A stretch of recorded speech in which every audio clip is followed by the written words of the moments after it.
Asia महादेश में आप लोगों की फेवरेट कंट्री कौन सी है? कमेंट करके बताना। बताओ बताओ, मुझे भी जानने की बहुत ज्यादा उत्सुकता है।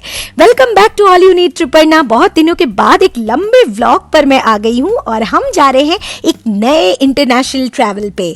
और हम जा रहे हैं कहाँ, वो तो स्क्रीन पे दिख गया होगा आप लोगों को।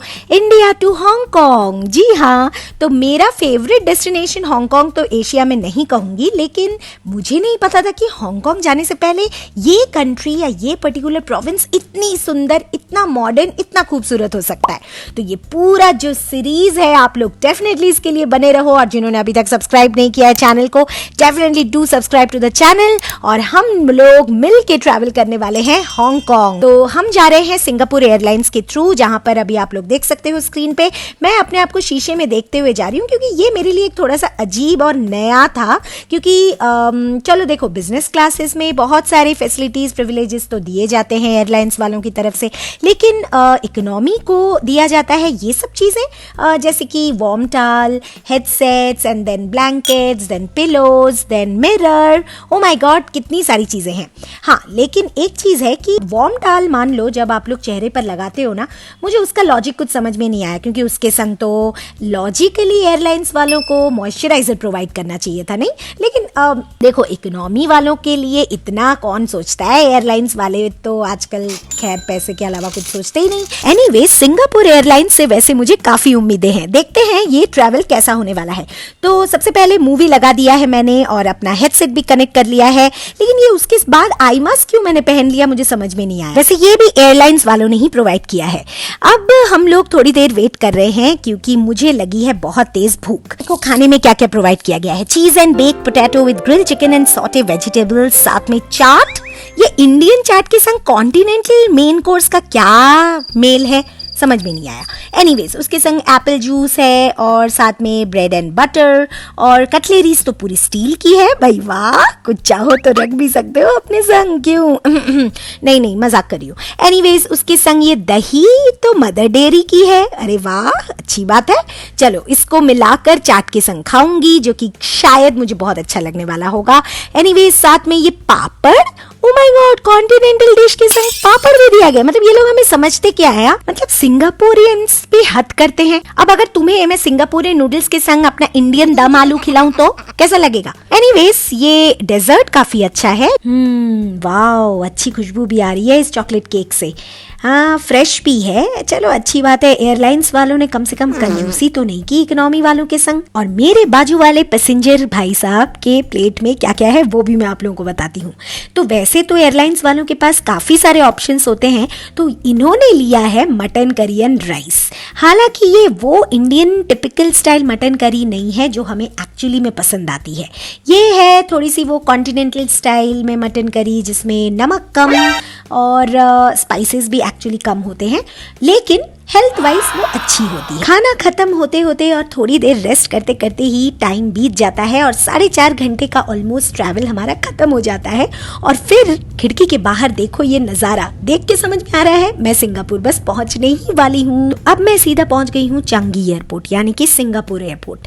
यहाँ पर 7 घंटे की ले ओवर है मेरी, और जहाँ मैं एक्चुअली कनेक्टिंग फ्लाइट के लिए वेट करूंगी, यानी कि हांगकांग की फ्लाइट के लिए। तो बेसिकली यहाँ पर अब मुझे 7 घंटे गुजारने हैं। यहाँ की मछलियों को देखकर मेरे मन में बस एक ही ख्याल आता है कि ये कितनी खुश मिजाज मछलियाँ होंगी, या फिर ये कितनी खुशकिस्मत मछलियाँ होंगी। I mean, कोई पकड़ के इन्हें खा नहीं लेता। सॉरी, यहाँ पर इतने सारे कैफ़ेज़ हैं कि आप लोग 7 घंटे तो क्या, मतलब 10-12 घंटे भी आराम से यहाँ गुजार सकते हो। इस एयरपोर्ट में क्या क्या नहीं है ये मुझसे पूछो बस। बड़े जितने भी ब्रांड्स हैं वो सब कुछ हैं दुनिया के, और उसके अलावा यहाँ पर खाने पीने की व्यवस्था बहुत ज़्यादा अच्छी है, और मूवी थिएटर्स भी है, और सोने की भी जगह है, रेस्ट करने की, बैठने की जगह है। और अब टर्मिनल्स क्योंकि बहुत सारे हैं, तो यहाँ पर सारे टर्मिनल्स को कनेक्ट करते हैं ये स्काई ट्रेन्स। तो मैं उनमें से एक स्काई ट्रेन में चल रही हूँ अभी, और इन स्काई ट्रेन्स में बैठने की ज़रूरत नहीं पड़ती, बस खड़े खड़े आप पहुँच जाते हो दूसरे टर्मिनल पे। यानी कि मैं टर्मिनल 3 पे थी, अब मैं टर्मिनल 2 पर जा रही हूँ, क्योंकि देख सकते हो ये मेट्रो किस तरीके से घूम रहा है। इतना अच्छा लगता है ना ये ट्रेन राइड। और ये जो सामने बड़ा सा एक गुंबज देख रहे हो ना, ये शॉर्ट्स में एक्चुअली मैंने डाला है, तो इसी फॉर्म में आपको दिख रहा होगा। तो ये अंदर हम अब जा रहे हैं और देखो मैंने एक इमेज डाली है, एग्जैक्टली ऐसा ही कुछ फाउंटेन देखने को मिलता है इस पर्टिकुलर जगह पे। तो इसे कहते हैं द ज्वेल, मतलब कि इस जगह को देखने के लिए पूरे दुनिया भर से लोग आते हैं और सिंगापुर एयरपोर्ट एक्चुअली अपने आप में एक डेस्टिनेशन बन चुका है।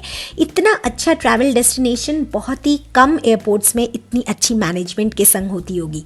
और साथ में देखो, कभी अगर बोर फील कर रहे हो या अच्छा ना लग रहा हो अंदर ही अंदर में, तो बाहर का जो नज़ारा है वो भी काफ़ी अच्छा है।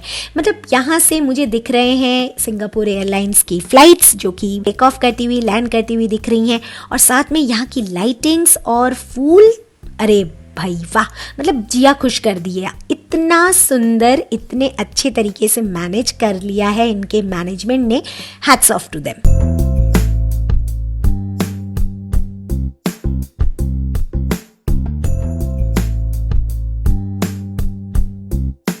यहाँ पर जो गार्डन एरियाज़ है ना, ग्रीनरी है जहाँ पर, यहाँ पर एक आर्टिफिशियल सी ट्यून बजती है जैसे कि जंगलों में बजते हो, लेकिन ये सारे पेड़ पौधे जो आप देख रहे हो इट्स एब्सोल्युटली 100% नेचुरल, मतलब कि कोई भी आर्टिफिशियल प्लांट नहीं है ये सब, ये सारे असली हैं जितने की वो मछलियाँ थी।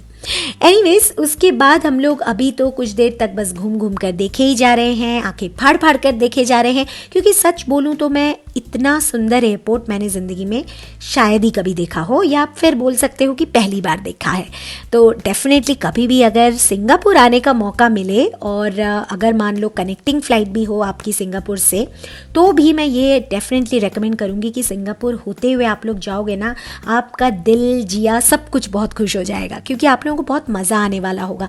यहाँ के हर एक व्यू में एक अलग ही बात है, यहाँ की मैनेजमेंट टॉप क्लास की होती है। मोर ओवर, अगर मान लो कोई आपके संग एजेड कोई है या कोई बच्चे हैं, तो उनको भी आप साथ में रखने के लिए या चलाने के लिए अलग अलग फैसिलिटीज़ हैं, वो सब प्रोवाइड की गई हैं। हम लोग सीधा पहुँच गए हैं फूड कोर्ट में, जो कि सिंगापुरियन स्टाइल में सारे फूड यहाँ पर सर्व किए जा रहे थे। वैसे तो देश भर से कई चीज़ें या दुनिया भर से कई चीज़ें आपको यहाँ पर मिल जाएंगी, लेकिन मैंने प्रेफर किया कि चलो आज सिंगापुर में है तो कुछ सिंगापुर डिश ट्राई किया जाए। तो ये जो मैंने लिया है वो है एक रैमन बोल।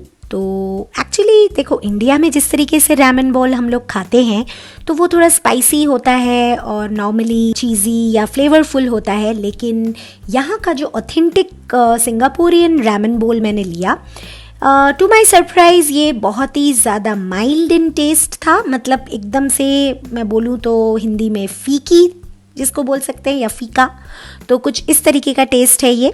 और चिकन जो है इसका थोड़ा सा अंडर कुक लगा मुझे, मतलब बहुत ज़्यादा अच्छे से इसको शायद पकाया नहीं गया था, या फिर शायद ये ऐसे ही खाते हैं, मुझे एग्जैक्टली नहीं पता।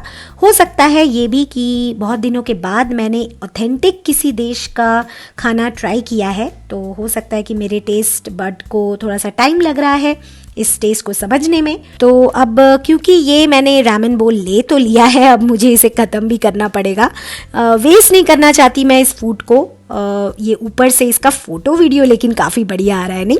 तो साथ में ये कुछ स्नैक्स भी दिए गए हैं, जिसमें से ये प्रॉन वाले स्नैक्स मुझे काफ़ी अच्छे लगे, और डम्पलिंग भी ठीक ठाक हैं, मतलब बहुत न्यूट्रल सा टेस्ट है।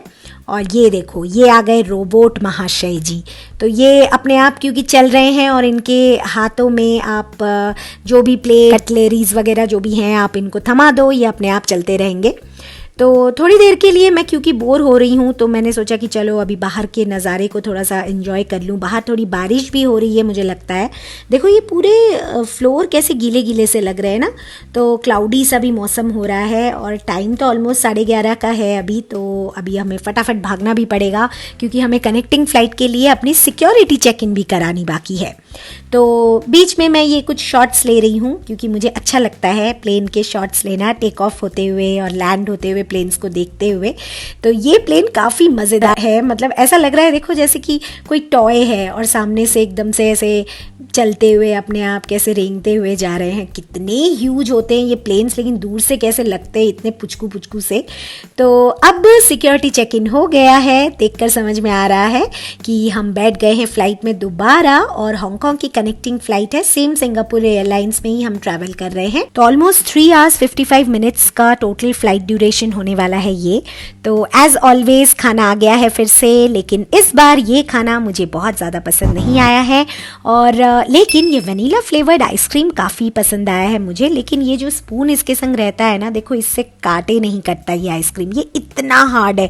तो शायद इसीलिए आप लोगों को कटलेरीज में जो है छोटा सा एक डेजर्ट खाने के लिए स्पून प्रोवाइड किया जाता है जो कि स्टील का है, तो उससे आप आराम से इस डेजर्ट को खा सकते हैं। तो फ्लाइट के लैंड होने में अभी भी 1.5 घंटे बचे हैं, तो मैंने सोचा कि चलो इस टाइम को यूटिलाइज किया जाए और थोड़ी सी नींद ले ली जाए। अब देखो भले ही आई मास्क तो उल्टा ही पहनती हूँ मैं हमेशा की तरह, क्योंकि आदत नहीं है, प्रैक्टिस करनी पड़ेगी। लेकिन बाहर का जो नज़ारा मुझे अभी दिखा वो तो ऐसा लग रहा है जैसे कि किसी बर्फीले देश से गुजर रही हूँ मैं। बहुत अच्छा लग रहा है। एनीवेज हांगकांग पहुंचकर मिलते हैं अगले व्लॉग में। तब तक के लिए do take care of yourself. मिलते हैं अगले वीडियो में। बाय।